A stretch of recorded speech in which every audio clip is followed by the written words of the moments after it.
আমরা মেমারি থেকে প্রায় 25 কিলোমিটার দূরে এসেছি একটা মাইক্রোওভেন চেক করার জন্য। এটা আগের বছর আমরা কাজ করেছিলাম, এখানে ম্যাগনেটন প্রবলেম ছিল, তো আবার মেশিনটায় প্রবলেম হয়েছে। তো এখানে চেক করব, প্রথমে মেশিনটাকে খুলে নিয়েছি, দেখতেই পাচ্ছেন।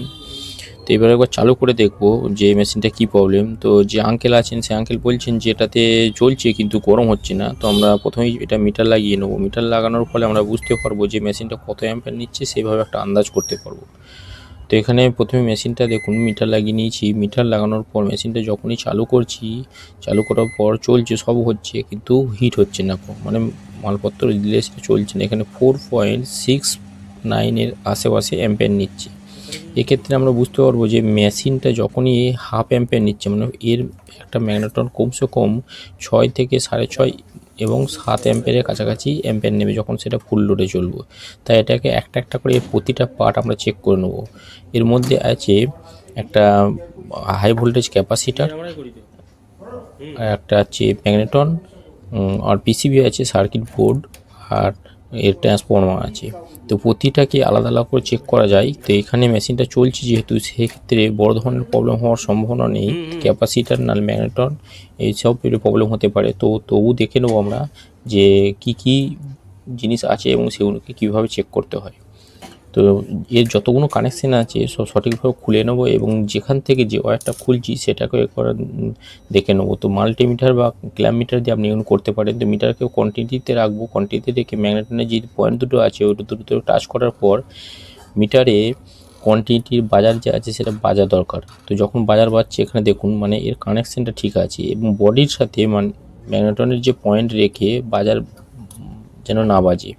এক্ষেত্রে কী হবে, ম্যাগনেটনটা ঠিক আমরা বুঝে নিয়েছি এখানে। কারণ হচ্ছে ম্যাগনেটনটা নর্মালি পাওয়ার সাপ্লাই দিয়ে আমরা চেক করতে পারবো না, তাই মিটার দিয়ে এটা এইভাবেই চেক করতে পারবো।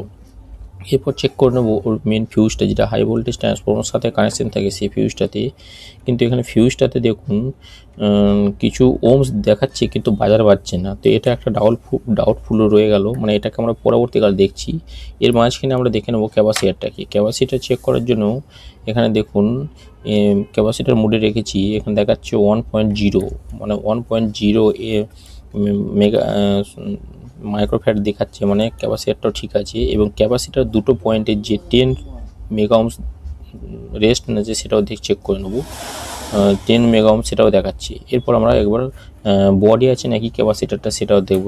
কারণ হচ্ছে ক্যাপাসিটারটা যদি বডি হয় সেক্ষেত্রে ফিউজ উড়ে যায় বা ওর যে ডায়েটটা আছে ডায়েটটার প্রবলেমের কারণে ওটাও হিট হওয়ার সম্ভাবনা কমে যায়। তো এখানে দেখুন ক্যাপাসিটারটা ওকে আছে, ক্যাপাসিটারটা ওকে আছে মানে ক্যাপাসিটারের দুটো পয়েন্টে 10 ওহমস রেজিস্ট্যান্স আছে এবং ক্যাপাসিটারটা বডি নেই এবং ক্যাপাসিটারটার যে মানে 1 এমএফডি ওর যে পাওয়ার সেটাও আছে। তো আমাদের এখানে যে ফিউজটা ডাউটফুল আছে এটাকে একবার বাইরে বার করে চেক করব। এখানে দেখুন ফিউজটাতে দুটো পয়েন্ট একটাতে ফিক্স রেখে দিয়েছি আর একটাতে লাগাচ্ছি। এখানে দেখুন অটো দেখাচ্ছে মানে মিটারে, আর কিছু রিডিং শো করছে না। এটাকে খুলে একবার ভালো করে দেখি যে এর ভেতরের কিছু, খুললে বোঝা যাবে গ্লাস আছে, গ্লাস ফিউজ। এখানে দেখুন গ্লাস ফিউজ যেটা আছে 10 অ্যাম্পিয়ারের গ্লাস ফিউজ, এটা নষ্ট হয়ে গেছে। তো এটাকে আমরা চেঞ্জ করে দেবো এবং লাগিয়ে আবার দেখব যে ঠিক আছে নাকি। এখানে মিটারে শো করছে কিন্তু এর যে বাজার সেটা বাজছে না। তো এটা এখানে আমরা চেঞ্জ করে দিয়েছি। এবার এটাকে আমরা লাগিয়ে দেবো এবং লাগাবার সময় ধ্যান রাখবো যে ওয়্যারটা যেখান থেকে খুলেছিলাম সেই ওয়্যারটা ঠিকভাবে সেখান থেকে রাখবো। ধ্যান রাখার জন্য সবচেয়ে ভালো উপায় হচ্ছে মোবাইলে আপনি ছবি তুলে নিতে পারেন যে কোন ওয়্যারটা কোথায় ছিল। কারণ এর ওয়্যারগুলো লাল অন্য কারণে একই কালার হয়, সেক্ষেত্রে ওয়্যার চেঞ্জ হয়ে গেলেও প্রবলেম হতে পারে। তো আমরা দেখুন এখানে পুরো যেখানে যে ওয়্যারটা ছিল সেখানে লাগিয়ে দিয়েছি। এবারে এর ভিতরকার প্লেটটা লাগাবো। প্লেটটা বার করেছিলাম আমরা। প্লেটটা বসানোর পর প্লেটটাকে দেখে নেবো যে প্লেটটা সঠিক জায়গায় বসেছে কিনা। প্লেটটা দেখুন নর্মালভাবে ঘুরছে, মানে সঠিক জায়গায় বসেছে ঠিকভাবে। এরপর আমরা একটা বাটিতে জল দেবো এবং এর ভেতরে রেখে মেশিনটাকে চালু করব।